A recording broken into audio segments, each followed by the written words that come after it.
All right, so we're back for the second part of this lecture. So after wet plate collodion was popularly used, photographers in the 1870s began to experiment with dry plates. And instead of using collodion, they started using gelatin, which we know of, like in Jello, stuff like that, right? Um, so gelatin was the new binder that photographers would use to make these dry plates. And the benefit of the dry plate process was you could coat, or a photographer could coat the plates before they're going out into the field and then making the exposure. So no longer did you have to bring the whole dark tent with you, like those last Carlton Watkins photos that we looked at. Um, so after this initial experimentation with the dry plate process, this guy came into the picture, George Eastman, who started a company named Kodak, and he started selling a product, the dry plate product, right, where he was taking silver halides and connecting them with a dry plate, a black tin plate, and you could buy the plates, load them in your camera, take the photos, go back to a dark room at home, and expose uh, the images. That so here's a here's a pack of the dry plates, which were first made available in 1885 as a product. So this was kind of like the first time that photography was brought to consumers. The dry plate process was pretty short lived because the technology of the gelatin binder onto these dry plates was useful, but then pretty soon engineers at Kodak decided that it would be a lot easier to coat flexible pieces of acetate with the same solution of gelatin and silver. And to do that, you could then have a flexible, transparent film base. And that's kind of what we think about film today. And so, in 3 years after the release of the dry plates, Kodak released this camera right here, which is called the Kodak One. Uh, this camera came loaded with enough film inside of it for 100 photos. So the way that it would work is you would buy a camera, this camera, loaded with enough film for 100 photos. You'd take the photos, then you'd send the camera with the film in it back to Kodak. They would process the film, make your prints, send you the prints, reload the camera. You'd have 100 more to take. This was kind of the first idea of or the first iteration of what we think of as like a point and shoot camera, right? So, right, this is essentially what led us to iPhones.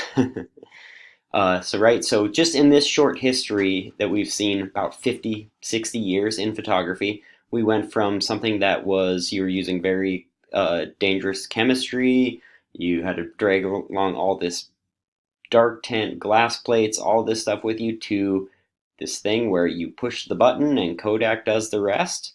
And here's some of the examples of some Kodak One photos. We notice that they're round, right? I think they're kind of cool. These are kind of like the first snapshots.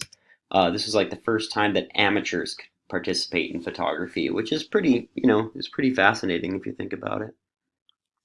So after the Kodak One, Kodak came out with this camera at the turn of the century in 1900. This camera is called the Kodak Brownie, and it was the camera that's been in production the longest. It was made from 1900 all the way to 1986. The first year that these cameras were in production, 15,000 of these cameras were sold at a cost of $2 each. So this idea that photography was entering the mainstream really kind of kicked into high gear with this camera right here. So I'll show you a couple iterations of the Kodak Brownie throughout time. Here's a really popular one that you usually can find these in like Goodwills and antique stores.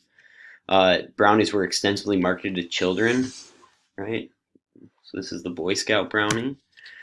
This is a Brownie Hawkeye. These were also taken to war by soldiers, right? So this was just a really simple camera, really cheap and easy to use, So a lot of really iconic amateur photography was taken on these cameras. So Kodak 127. This one's probably came out in the 60s, maybe 70s. This is the Brownie Fiesta. This came out in the 1970s for sure. And this is the Brownie 110, came out in 1986. This is the last Brownie that was in production. So this camera was made for 86 years, which is pretty stunning. After this, we had a whole iteration of all these like kind of awkward point and shoot cameras. This is the Instamatic, right? You'd have a cartridge of film like that. Then these really small Kodak 110 cameras came out in the early 1980s. They used really small rolls of film, so they were cheap because you didn't have a lot of silver on the film because the film was so small, and it was the size of print you could make was really limited because of how small the film was. These were also really this type of camera was actually marketed pretty extensively to kids. So you see all these like the Mickey Mouse one, Crayola, My Little Pony, right? And then we also leads us up to Polaroid. So right, Polaroids were first developed to be a sketch for film exposures. It was kind of like a cheap preview of what the photo could look like once exposed on film, right? So think about like an LCD display on a digital camera. Polaroids were invented by a man named Edward Land, who took a cue from Eastman and marketed Polaroid cameras as like a really simple camera that young adults could use. You know, they still have a really big cult following. Um, Out of this type of cameras grew these, right? Point and shoot cameras. Point and shoot cameras were around for about 20 years, 1980 to 2000. They're still kind of used every now and then. I carry around a point and shoot camera, but the big thing that killed point and shoot cameras is, right, cell phone, right? Why carry two pieces of plastic around in your pocket when the cell phone can do the job of the point and shoot camera, and you can make calls on it and check Instagram, right? So that's kind of a little history right there of these amateur cameras. Now we'll talk a little bit about the history of more professional level cameras. So this camera right here was the first 35 millimeter SLR camera. So SLR stands for single lens reflex. It means it has a mirror in it. It means you're looking through the same lens that's going to take the picture. This is still the predominant design of cameras. Now, obviously, we have DSLRs, digital SLR cameras. This is something that's changing right now. A lot of digital technology is changing to mirrorless technology. The benefit of mirrorless technology is you don't have moving parts, right? So in these SLR cameras, the mirror moves, right? And so things we know about moving parts is they break.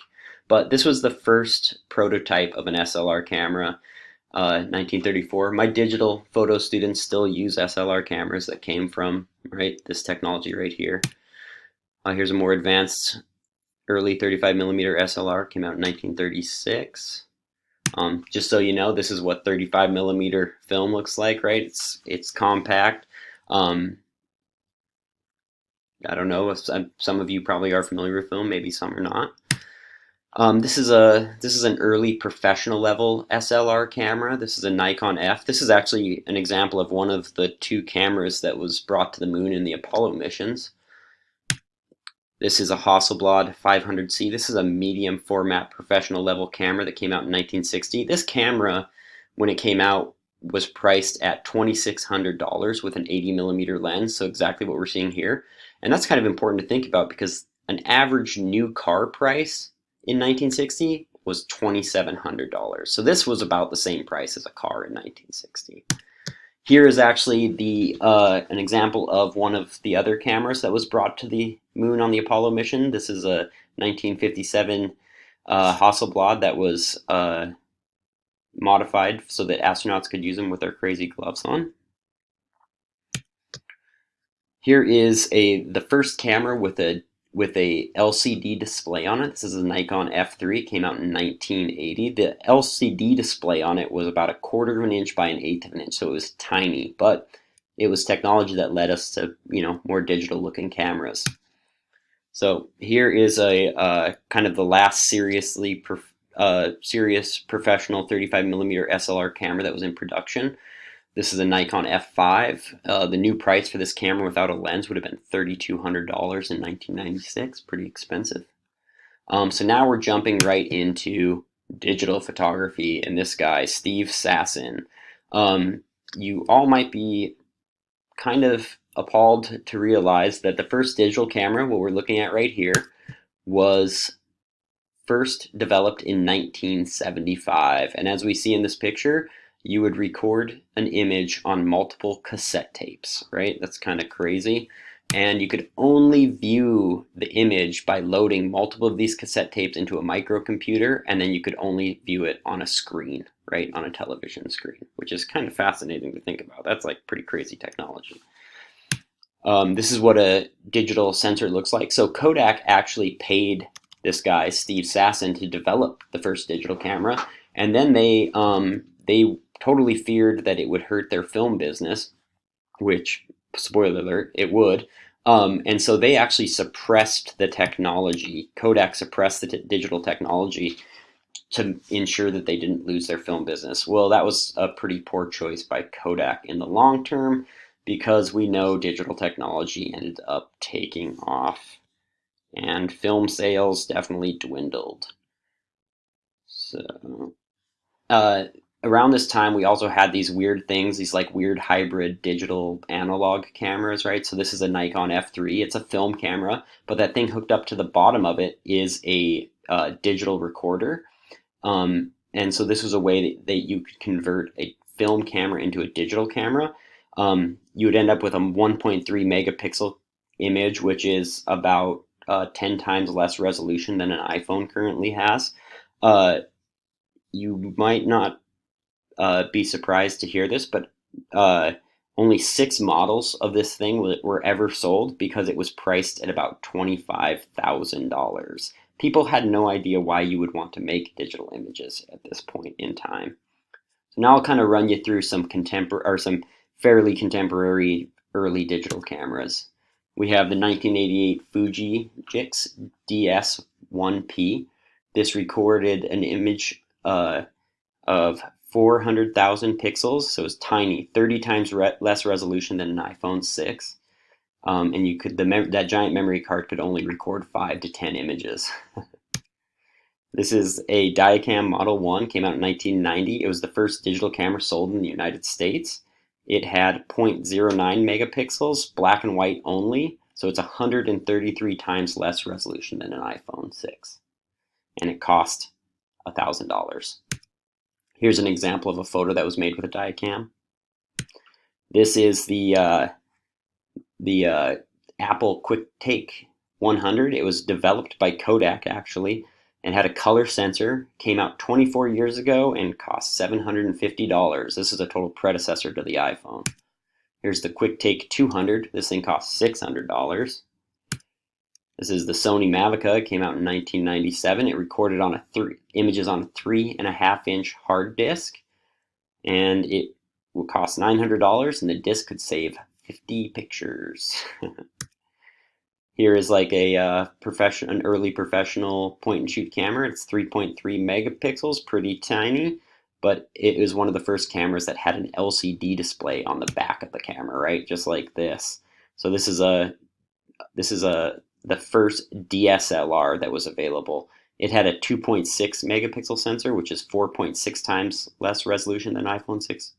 And the body of this camera, brand new, no lens, would have been $5,500 in 1999. Pretty expensive.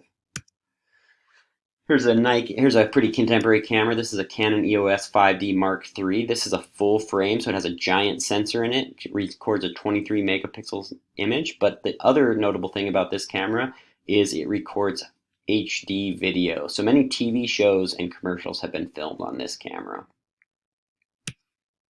And this is a camera that came out just last year or 2 years ago. It's a mirrorless camera, so no mirror inside of it. It is a 50 megapixel medium format sensor, and it's a tiny little camera. So this is kind of the future, right? Everybody's used to these pro level cameras that are giant, but now kind of the future of cameras are these like giant sensors in really small bodies. And then here's a new technology. This is a new Hasselblad H6D. This is a 400 megapixel sensor. This camera costs $58,000 for the body and $5,000 for the lens. So, we just wrap up this lecture right here. We have seen that photography and the technology of photography has come a long way in a relatively short amount of time, right? The medium of photography has not even been around for 200 years. We went from the camera obscura all the way up to a 400 megapixel camera in under 200 years. It's interesting to see what the future will hold. All right, thanks for listening. Bye.